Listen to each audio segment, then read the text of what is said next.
Hey guys, what is going on? Jordan here, and today we are going to be installing cheap $20 eBay halos. And I know what you're thinking, didn't we just get $200 projector headlights that come with halos? Yes, but let me show you why. When I got these headlights, I didn't get rid of my old ones, so I still had the OEM ones. So the other night I decided that I was just gonna cut the lens off and swap the internals out, so the projected ones in the other housing, and I wasn't sure if that was gonna work. I didn't really see it done on the forums, so I wasn't really sure if it's something I wanted to do because I had just gotten these and they're pretty expensive and I'd be pretty bummed if I ruined them, but I just did it and this is how it turned out.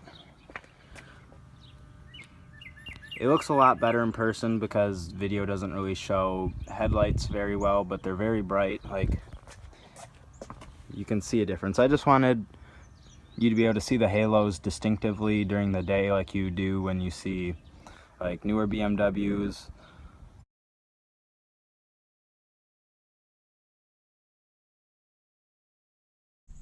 So before we get started on the headlights, I just wanted to say that we're going to be painting the roof black. After we do the headlights, I'm going to be painting the roof black. So that's something to look forward to. But to remove the headlights, the first thing we're going to have to do is unplug the high beam and the low beams. And then after that, there's this bolt, and then there's like a bolt right there, and then a bolt down there. But I don't know if I'll actually be able to get those because I don't have the tools, but we will see.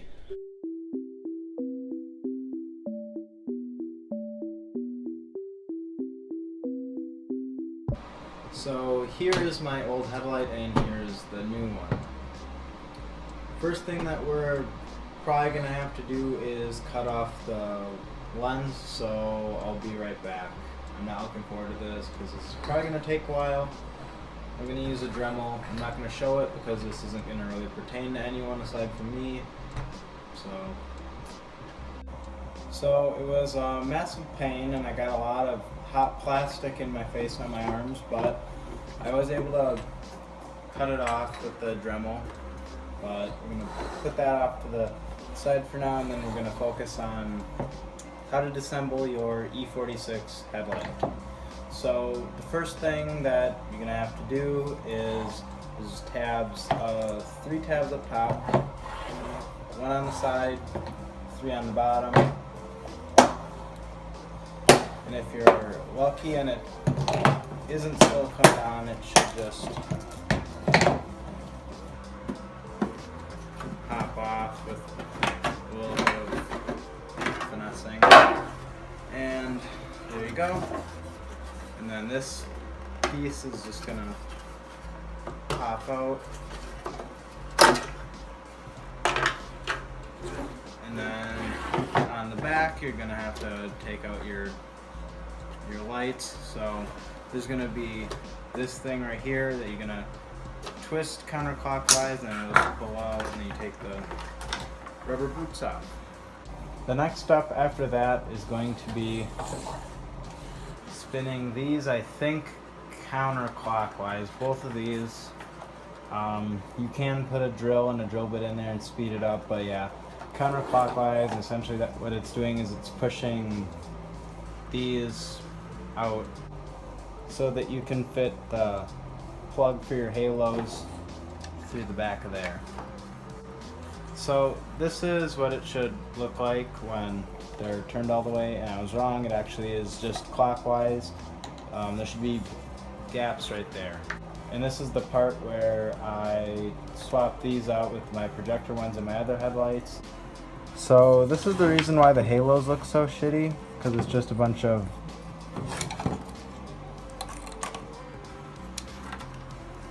try to do this one-handed. It's just a bunch of bulbs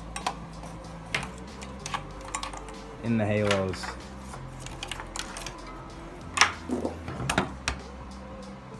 What the heck? I also decided that I'm going to plasti dip all of this black like I did this. So I'm just gonna go ahead and take apart the projector so I can take the lens out, and then we'll get to plasti dipping it, and then tomorrow I'll have them side by side to see which one I like better. So I'll show you either way that you could do this if you wanted to. Now that I have the new projectors in and they're all plasti dipped and looking nice, it's time to install the halos. So what you're gonna want to do is, it's gonna come with a halo, and then you're gonna have these clips. You just put it over, and then you're gonna want to have the bump on the bottom, or like the teeth all pointing down, and then you're gonna obviously want it facing the opposite way that the halo does, and then you just put this through this, if I can ever do it. So then it's coming out the back, and then this just slides right up in there. Same goes with the other side, really simple.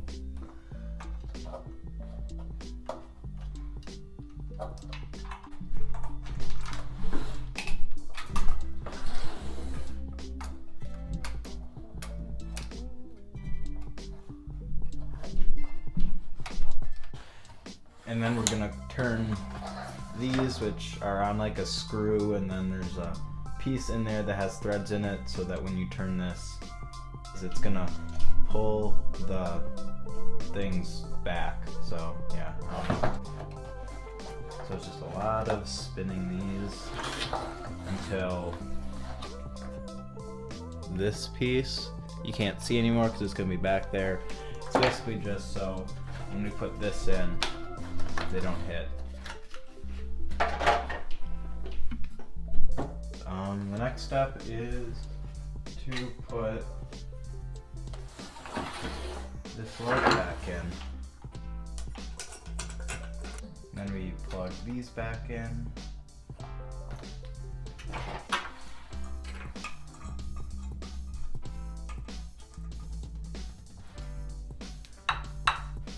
And then the next step is going to be to reinstall this trim piece, I guess you could call it. Just getting all of the shavings from the lens off, because that'll get trapped in there. And it looks like we're all good. The last step for assembling the headlight, at least, is to put the lens back on. Should do the bottom clips first.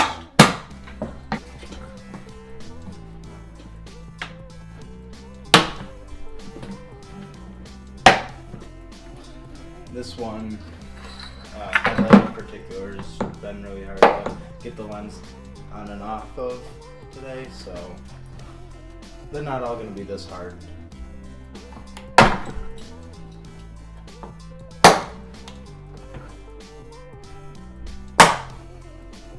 Now the headlight just has to go in the same way it came out.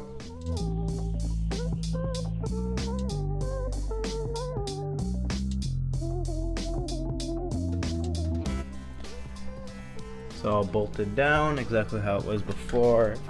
It's on there all solid. Now all we have to do is just hook up the low beam and the high beams again.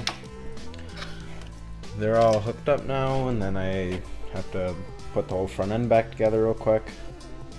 Your Angel Eye kit is going to come with 2 inverters, so let's go put these in.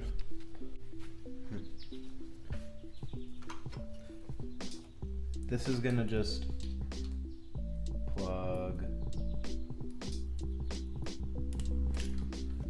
right up into the halos, like that. How I would like to have my halos set up is so whenever I have the key turned, they'll always be on, so like during the day or whatever, so I don't have to like turn a switch or something. So that's how I want them, but I don't know enough about wiring or where I could like tap into an ignition wire. So this is how I have mine set up, and this is kind of what I recommend to do if you're not about wiring or hacking apart your harness. You're gonna go down and you're gonna grab your connector for your fog lights, red goes to the reddish brownish. You probably won't be able to see, but you're just gonna put it right in between the connectors. And then the black one to the yellow, if I can remember right. And then this is gonna plug into your inverter, so like that. The nice thing about having the halos wired up the way that we do with the fog lights is all you have to do is just push this button, and now they're on. So you can get a good look at how they are on both sides. There's the black side, and here is the chrome side, I guess. And what made me actually want to go to the black is the halo reflects around there and it creates like a inner ring. You can see it pretty good right there. I don't really like that, but I don't know, just give you a better look. It really sucks that you can't see them as well in the video as you do in person. It's really weird because there's like, I'm looking directly into it and like there's no glare or anything. It's weird. And here's with the lights turned off.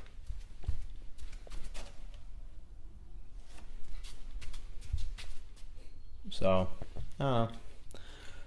after I do the roof, I'll get better outside in the light video of it.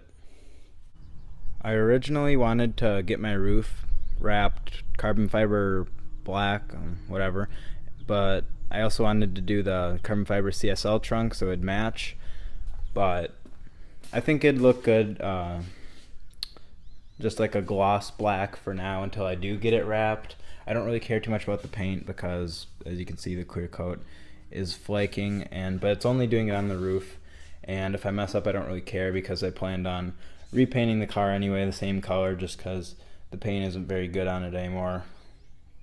New door coming soon, but yeah, this is the paint I got for it. Just wanted like a really glossy black.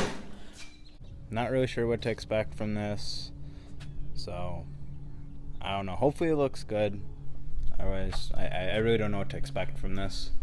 The first thing I have to do is probably the biggest pain in the ass out of all this, and that is masking it all off. So I don't know how to snap, but I'll give it a try.